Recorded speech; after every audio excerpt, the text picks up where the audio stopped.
Indian നേവിയിലേക്ക് ജോലി ആഗ്രഹിക്കുന്നവർക്ക് അല്ലെങ്കിൽ ഇന്ത്യൻ നേവിയുടെ ഭാഗമായിട്ട് ജോലി ആഗ്രഹിക്കുന്നവർക്ക് മികച്ചൊരു അവസരം ഇപ്പോൾ വന്നിരിക്കുകയാണ്. തുടക്കത്തിൽ തന്നെ പറയട്ടെ, വീഡിയോൻ്റെ അവസാന ഭാഗത്തിലേക്ക് ഈ ജോലി നല്ലതാണോ, നിങ്ങൾ അപേക്ഷിക്കണോ വേണ്ടയോ തുടങ്ങിയ അനലൈസ് നമ്മൾ ചെയ്യുന്നതായിരിക്കും. എന്ന് കരുതി ഇത് മോശമാണെന്നല്ല, എങ്കിലും നമ്മൾ എല്ലാ വീഡിയോയിലും ഇപ്പോൾ ഓൾമോസ്റ്റ് എല്ലാ വീഡിയോയിലും നിങ്ങൾ കണ്ടിട്ടുണ്ടാവും. വീഡിയോൻ്റെ എൻഡിൽ നമ്മൾ എന്ത് ചെയ്യുന്നുണ്ട്, ആ ഒരു ജോബിനെ കുറിച്ച് ലാസ്റ്റ് ഒന്ന് അനലൈസ് ചെയ്തിട്ട് എത്ര നല്ലതാണ്, ഓരോരുത്തരുടെ സാഹചര്യം വെച്ച് കൊടുക്കാൻ പറ്റിയതാണോ എന്ന് നമ്മൾ അനലൈസ് ചെയ്യാറുണ്ട്. സോ അതുപോലെ നമുക്ക് ഈ വീഡിയോയിലും അനലൈസ് ചെയ്യാം. അതുപോലെ തന്നെ വീഡിയോ ശ്രദ്ധിച്ച് കാണുക. അതിനുശേഷം നിങ്ങൾക്ക് അപേക്ഷിക്കാൻ താല്പര്യമുണ്ടെങ്കിൽ അപ്ലൈ ചെയ്യുക. എന്തായാലും നമുക്ക് ഡീറ്റെയിൽസിലേക്ക് കിടക്കാവുന്നതാണ്. അപ്രന്റീസ്ഷിപ്പ് ട്രെയിനിങ്ങിലേക്കാണ് പുതിയ അവസരം ഇപ്പോൾ വിളിച്ചിട്ടുള്ളത്. നാവൽ ഷിപ്പ്യാർഡ് ശ്രീ വിജയപുരത്തേക്കാണ് പുതിയ അപേക്ഷ വിളിച്ചിട്ടുള്ളതെന്ന് ശ്രദ്ധിച്ചിരിക്കുക. ഈ വെബ്സൈറ്റിലൂടെ നമുക്ക് അപേക്ഷിക്കാൻ സാധിക്കും. അതുപോലെ തന്നെ ഇവിടെ നമുക്ക് കാണാൻ സാധിക്കും മെയിൽ ആൻഡ് ഫീമെയിൽസിന് ഒരുപോലെ അപേക്ഷിക്കാൻ സാധിക്കും. 1 ഇയർ പ്രോഗ്രാം, 1 ഇയർ അപ്രന്റീസ്ഷിപ്പിലേക്കാണ് അപേക്ഷ വിളിച്ചിട്ടുള്ളത്. അതുപോലെ തന്നെ 50 വേക്കൻസി, 15 വേക്കൻസിയാണ് ഇപ്പോൾ നിലവിൽ റിപ്പോർട്ട് ചെയ്യുക. 50ഓളം വേക്കൻസി റിപ്പോർട്ട് ചെയ്തിട്ടുണ്ട്. ഇവിടെ നമുക്ക് ട്രേഡ് കാണാൻ സാധിക്കും. ഏതൊക്കെ ട്രേഡിലാണ് അതിൻ്റെ റിലവൻ്റ് ആയിട്ടുള്ള ITI സർട്ടിഫിക്കറ്റ്, അതായത് റെലവൻ്റ് ITI ട്രേഡ്സ് ഇവിടെ നമുക്ക് കാണാനായിട്ട് സാധിക്കും. അതായത് ഇലക്ട്രീഷ്യൻ എന്ന് പറയുമ്പോൾ ഇലക്ട്രീഷ്യൻ ITI ട്രേഡ് ഉള്ളവർക്ക് അപ്ലൈ ചെയ്യാൻ പറ്റും. അതുപോലെ ഫിറ്റർ തന്നെ നമുക്ക് കാണാൻ സാധിക്കും. അങ്ങനെ ഓരോന്ന് വന്നത് കാണാൻ സാധിക്കും. Information and communication technology system വന്നത് കാണാൻ സാധിക്കും. അതുപോലെ റിലവൻ്റ് ആയിട്ടുള്ള ITI ട്രേഡുകൾ ഇവിടെ കൊടുത്തതായിട്ട് നമുക്ക് കാണാൻ സാധിക്കുന്നതാണ്.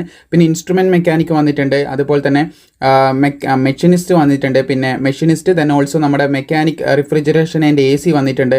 മെക്കാനിക് ഡീസൽ വന്നിട്ടുണ്ട്. പാസ വന്നിട്ടുണ്ട്. പൈപ്പ് ഫിറ്റർ വന്നിട്ടുണ്ട്. പ്ലംബറാണ് പൈപ്പ് ഫിറ്ററിൻ്റെ റെലവൻറ്റ് ITI ട്രേഡ്. പിന്നെ ഷിപ്പ്രൈറ്റ് വുഡ് കാർപ്പൻറ്റർ വന്ന് കാണാൻ സാധിക്കും. അതുപോലെ തന്നെ വെൽഡർ വന്ന് കാണാൻ സാധിക്കുന്നതാണ്. ഇലക്ട്രോണിക്സ് മെക്കാനിക്ക് വന്നിട്ടുണ്ട്. പിന്നെ ഷീറ്റ് മെറ്റൽ വർക്കർ വന്നിട്ടുണ്ട്.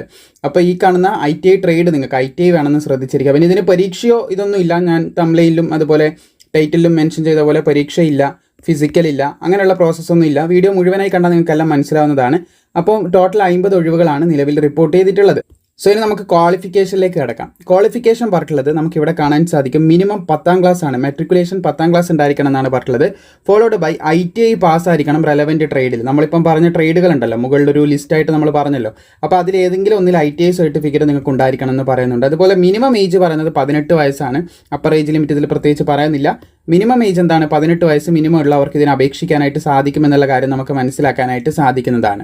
ഇനി ഇതിൻ്റെ ബാക്കിയുള്ള വിവരങ്ങളിലേക്ക് കിടക്കുകയാണെങ്കിൽ ഷോർട്ട് ലിസ്റ്റിൻ്റെ ഒരു പ്രക്രിയയും കാര്യങ്ങളൊക്കെ നമുക്ക് നോക്കാം. എങ്ങനെയാണ് ഷോർട്ട് ലിസ്റ്റ് ചെയ്യുന്നത്? ബേസിസ് ഓഫ് മെറിറ്റ് ലിസ്റ്റ്, നിങ്ങളുടെ മാർക്കിൻ്റെ, അതായത് ബേസിസ് ഓഫ് മെറിറ്റിൻ്റെ അടിസ്ഥാനത്തിലാണ് നിങ്ങളെ മാർക്കിൻ്റെ പെർസെൻറ്റേജ് നമുക്കിവിടെ കാണാൻ സാധിക്കും. Percentage of obtained in ITI ട്രേഡിലും അതുപോലെ തന്നെ 10ാം ക്ലാസ്സിലും നമ്മൾ നേടിയ മാർക്കിൻ്റെ അടിസ്ഥാനത്തിൽ നമ്മൾ ഷോർട്ട് ലിസ്റ്റ് ചെയ്യും. ഇപ്പോൾ 10 പേര് അപേക്ഷിക്കുകയാണെങ്കിൽ അതിൽ 5 പേർക്ക് നല്ല 100-ലൊരു ഏകദേശം 100-ലൊരു 90+ മാർക്ക് ഉണ്ടെന്നാണെങ്കിൽ ഈ 5 പേരെ എടുക്കാനുള്ള സാധ്യത കൂടുതലാണ്. അതായത് ഒരു എക്സാമ്പിളിൽ പറഞ്ഞാണ് കേട്ടോ മനസ്സിലാവാൻ. അപ്പം കൂടുതൽ മാർക്കുള്ളവർക്ക് ഷോർട്ട് ലിസ്റ്റ് ആവാനുള്ള സാധ്യത കൂടുതലാണ്. അതിനുശേഷം എന്ത് ചെയ്യും, ആ ഒരു പ്രൈമറി മെറിറ്റ് ലിസ്റ്റ് വന്നതിന് ശേഷം will be called for interview. ആ ഒരു ലിസ്റ്റിൽ വന്നവർക്ക് എന്ത് ചെയ്യാൻ സാധിക്കും, ഇൻ്റർവ്യൂ അറ്റൻഡ് ചെയ്യാനായിട്ട് സാധിക്കും. അത് നടത്തുന്ന സ്ഥലം ഇവിടെ കൊടുത്തതായിട്ട് നമുക്ക് കാണാൻ സാധിക്കും. ട്രെയിനിങ് സ്കൂൾ, നാവൽ ഷിപ്പ്യാർഡ്, ശ്രീ വിജയപുരത്താണ് അത് നടത്തുക എന്നുള്ള കാര്യം കൂടി പ്രത്യേകം പറഞ്ഞിട്ടുണ്ട്. നമ്മൾ അങ്ങോട്ട് പോകേണ്ടതായിട്ട് വരും. അത് നമ്മൾ ശ്രദ്ധിച്ചിരിക്കേണ്ട കാര്യം തന്നെയാണ്. പിന്നെ ഡോക്യുമെൻറ്റ്സ് നമ്മൾ വെരിഫിക്കേഷൻ, പിന്നെ വരുന്ന ഒരു പ്രക്രിയയാണ് ഡോക്യുമെൻറ്റ് വെരിഫിക്കേഷൻ എന്ന് പറയുന്നത്. ഇൻ്റർവ്യൂ കഴിഞ്ഞ് ഡോക്യുമെൻറ്റ് വെരിഫിക്കേഷനാണ് പിന്നെ വരുന്നത്. അവിടെ എന്തൊക്കെ നമ്മൾ കൊടുക്കണം എന്നുള്ള കാര്യങ്ങളാണ് ഇവിടെ കൊടുത്തിട്ടുള്ളത്. അപ്പോൾ ഇതിൽ നിങ്ങൾക്ക് ഇല്ലാത്തതുണ്ടെങ്കിൽ പ്രശ്നമില്ല. ഇപ്പോൾ NCC എല്ലാവർക്കും ഉണ്ടാവണമെന്നില്ല. സ്പോർട്സ് സർട്ടിഫിക്കറ്റ് ഇഫ് ആപ്ലിക്കബിൾ എന്ന് പറയുന്നത് നിങ്ങൾക്ക് നിർബന്ധമായിട്ട് വേണമെന്നില്ല.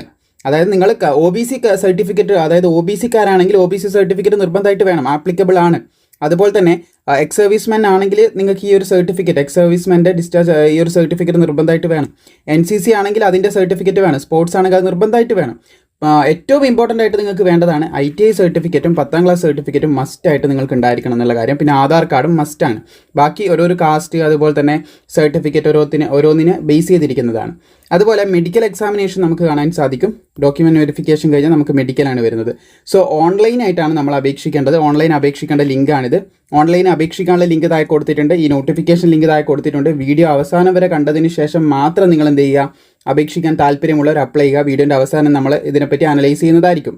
അപേക്ഷിക്കേണ്ട അവസാന തീയതി കൂടി നമുക്ക് ഇവിടെ കാണാൻ സാധിക്കും. അപേക്ഷ ഇപ്പോൾ തുടങ്ങിയിട്ടുണ്ട് കേട്ടോ. അപേക്ഷിക്കേണ്ട ലാസ്റ്റ് ഡേറ്റ് 10 ഒക്ടോബർ വരെ നമുക്ക് അപേക്ഷിക്കാം.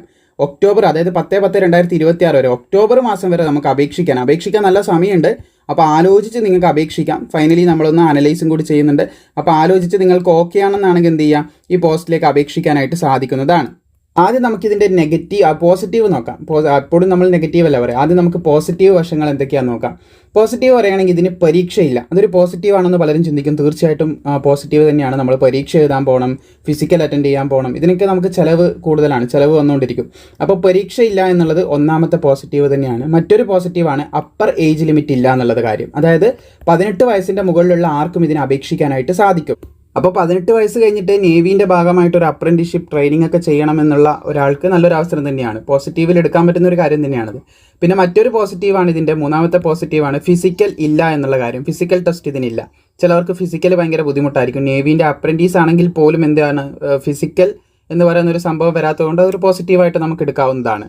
ഇനി നമുക്ക് നാലാമത്തെ ഒരു പോസിറ്റീവ് സൈഡ് എടുക്കുകയാണെങ്കിൽ മിനിസ്ട്രി ഓഫ് ഡിഫൻസിൻ്റെ കീഴിൽ, ഇന്ത്യ ഗവൺമെൻറ്റിൻ്റെ കീഴിൽ മിനിസ്ട്രി ഓഫ് ഡിഫൻസിൻ്റെ കീഴിൽ നമുക്ക് എന്ത് ചെയ്യുന്നുണ്ട്, ഒരു അവസരം ലഭിക്കുകയാണ്. അതിൻ്റെ ഒരു അറ്റ്മോസ്ഫിയറും കാര്യങ്ങളൊക്കെ മനസ്സിലാക്കാനുള്ള ഒരു അവസരം നമുക്ക് ലഭിക്കുകയാണ് ചെയ്യുന്നത്. അത് നല്ലൊരു അവസരം, പോസിറ്റീവ് വശം തന്നെയാണ്.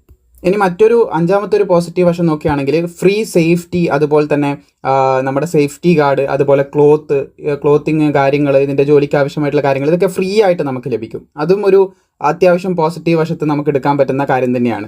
ഇനി അടുത്ത ആറാമത്തെ ഒരു പോസിറ്റീവ് നോക്കുകയാണെങ്കിൽ ഇത് നമുക്കറിയാം അപ്രൻറ്റീസ്ഷിപ്പ് ആണ്. അപ്പം മന്ത്ലി സ്റ്റൈപ്പൻഡ് നമുക്ക് ലഭിക്കും. സ്റ്റൈപ്പൻഡ് എന്ന് പറയുമ്പോൾ വലിയ തുകയൊന്നും നമ്മൾ എക്സ്പെക്ട് ചെയ്യരുത്. നമ്മുടെ ചിലവ് വീറ്റ് ചെയ്ത് പോകാൻ, ഒരു മാസം ചിലവ് വീറ്റ് ചെയ്ത് പോകാൻ പറ്റുന്ന ചിലപ്പോൾ ഒരു 10,000 രൂപയായിരിക്കാം, അല്ലെങ്കിൽ 12,000 ആയിരിക്കാം. ഒരു വർഷം ആ ഒരു എമൗണ്ട് എല്ലാ മാസവും നമുക്ക് എന്ത് ചെയ്യും, അത് ലഭിക്കും. അതൊരു നല്ല കാര്യം തന്നെയാണ്. ചിലവ് വീറ്റ് ചെയ്ത് പോകാൻ പറ്റുന്ന ചെറിയൊരു എമൗണ്ട് നമുക്ക് ലഭിക്കും.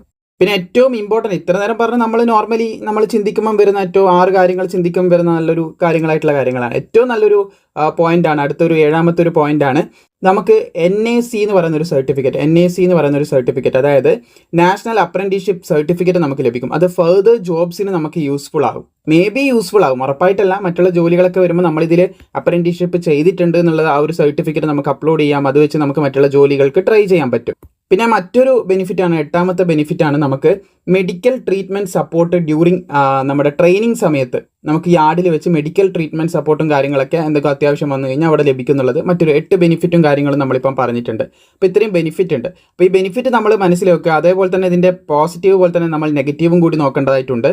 ഒന്നാമത്തെ നെഗറ്റീവ് വശമാണ്. ഒന്നാമത്തെ നെഗറ്റീവ് വശം എന്ന് പറയുന്നത് ഈ ഒരു ജോബ് എപ്പോഴും നമുക്ക് പെർമനൻറ്റ് എന്ന് പറയാൻ പറ്റില്ല. പെർമനൻറ്റ് ജോബ് അല്ല, ജോബ് ഗ്യാരണ്ടി ഇല്ല, നമുക്ക് ഫർദർ എംപ്ലോയ്മെൻറ്റ് കിട്ടുന്ന യാതൊരു ഉറപ്പും ഇല്ല.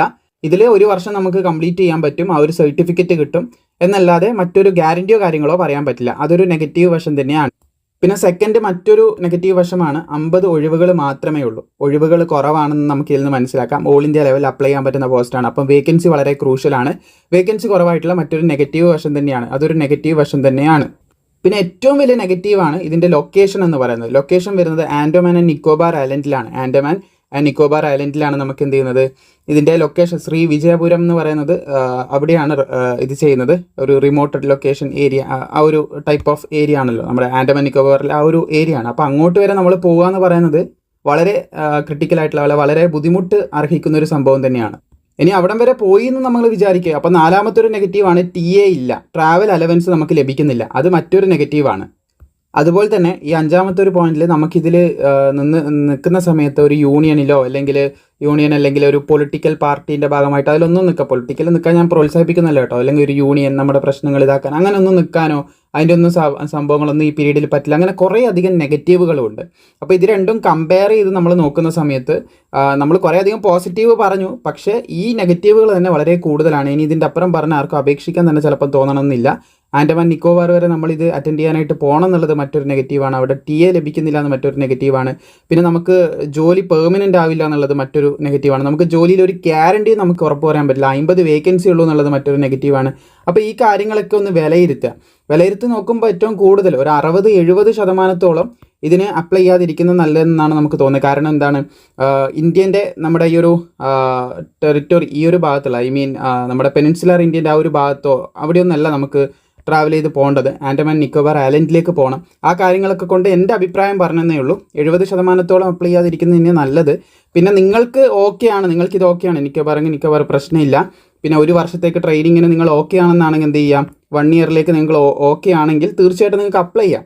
പക്ഷേ നമ്മുടെ മണി അതുപോലെ തന്നെ ഫ്യൂച്ചർ കാര്യങ്ങളൊക്കെ ചിന്തിക്കുന്ന സമയത്ത് എനിക്കത്ര ബെറ്ററായിട്ട് തോന്നുന്നില്ല. നിങ്ങളൊന്ന് ചിന്തിക്കുക, അപ്ലൈ ചെയ്യുക. താല്പര്യമുള്ളവർക്ക് അപ്ലൈ ചെയ്യാനുള്ള ലിങ്ക് ഈ നോട്ടിഫിക്കേഷൻ എല്ലാം താഴെ കൊടുത്തിട്ടുണ്ട്. എന്തെങ്കിലും ഡൗട്ട് ഉണ്ടെങ്കിൽ നിങ്ങൾക്ക് കമൻറ്റ് ബോക്സിൽ ചോദിക്കാവുന്നതാണ്. സോ ബാക്കിയുള്ള അപ്ഡേറ്റും കാര്യങ്ങളും ഇതുപോലെ നിങ്ങളിലേക്ക് എത്തിക്കുന്നതായിരിക്കും.